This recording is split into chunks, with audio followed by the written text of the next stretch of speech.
Hey everybody, I'm ZombieJohnny, and today we're going to be taking a look at what is my favorite sort of superhero of all time.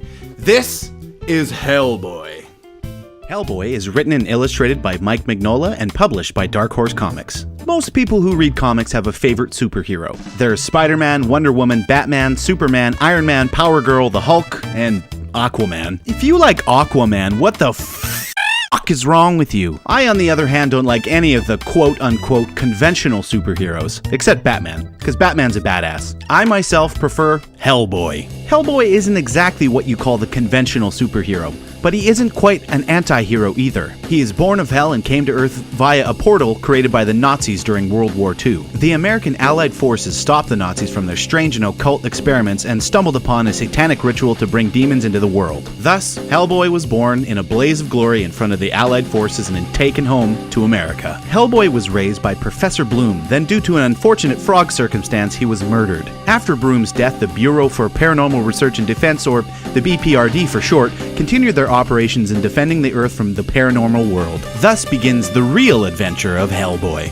The storytelling style of Hellboy is more or less a story-by-story retelling of Hellboy's adventures. Most of the time, it isn't a continuing story, nor is it in chronological order. It bounces around a lot, taking Hellboy all over the world, spanning many different time frames. The bulk of Hellboy's stories are based off old folklore from all over the world. From things like the Baba Yaga with her hut on chicken legs, to mermaids, witches, hags, demons, ghosts, werewolves, vampires, Nazis, and pretty much every other mythological creature you can think of, which is right up my alley. I've always loved that kind of stuff. Years ago, I owned this book called Beasts, Volume 1, and it was filled with descriptions of mythological creatures from all over the world. The creatures that were in the book were illustrated by pop artists like Tim Biscup, little friends of printmaking, and Scott Teplin.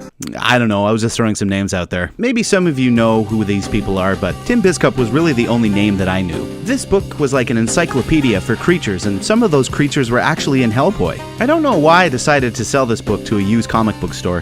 It was such a damn good book. But when you're short on cash, it makes sense at the time, right? Anyway, enough of my broke-ass past and on to the review! The art of Hellboy is stylized and very recognizable. Mignola's illustrations are the kind that stand out so strongly you can immediately recognize that it's Mignola's work, and that's not just his work on Hellboy either. The work that he did for his Batman comic is totally epic, and like I said, they're immediately recognizable as Mignola's work. His use of blacks and heavy shading is one of the things that make it stand out so much. Almost like Frank Miller's Sin City series, where the whole thing is draped in black. But Frank Miller's illustrations have kind of evolved over the years. Mignola's style hasn't really changed that much. Even the earliest depiction of Hellboy has that same iconic style. One of the other things that I really enjoy about Mignola's style is that there are tiny spots where the shading wasn't fully completed, and there are tiny specks of color that poke through the solid blacks. I don't know what I enjoy about this so much, but it's just a simple fix for the color artist to fill in those small specks of black, but they are left in to keep it as true to Mignola's work as possible. My favorite story in the whole of Hellboy is The Wolves of St. August, a story consisting of only 21 pages within the whole series of Hellboy.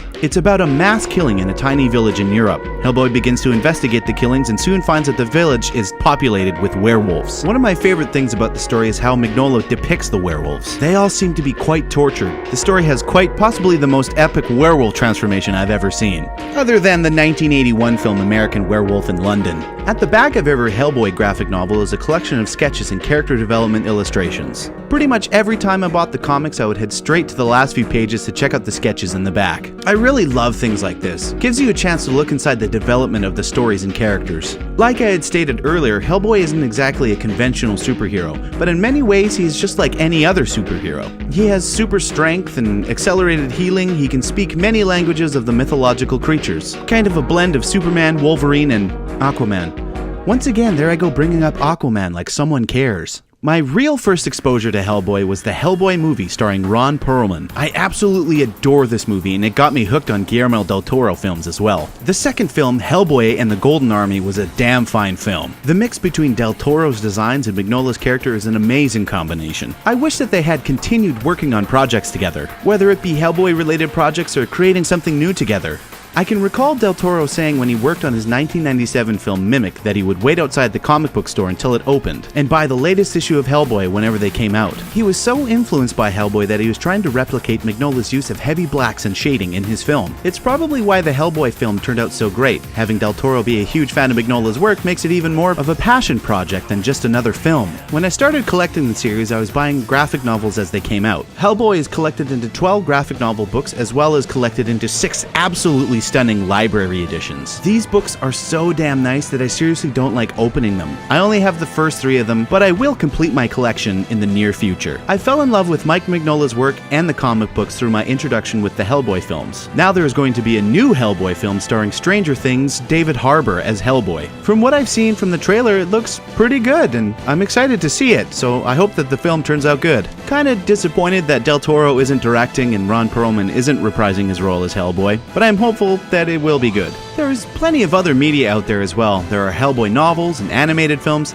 I haven't laid my eyes upon these, but maybe I will someday. There are plenty of spin-off comics as well. BPRD comics, Abe Sapien comics, Hellboy in Hell, and even Lobster Johnson comics. I know that during the production of Hellboy, Mignola took a backseat with the illustration because he had so much going on. He was working on so many series at the same time that he hired Richard Corbin, P. Craig Russell, and Duncan Fegredo to help cover the illustrations of Hellboy. And they are welcome additions to the series. It makes some of the Hellboy's adventures seem that much more otherworldly when someone else is illustrating Mignola's stories. Some of them try and replicate Mignola's style, but you can tell when Mignola has illustrated a story and one of the other artists has illustrated a story.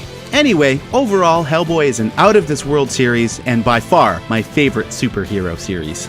Total page count, 2,040. Total volumes, 12 graphic novels or 6 library editions. Total score, 4 out of 5. This is the closing take. Thank you once again for watching this comic book review.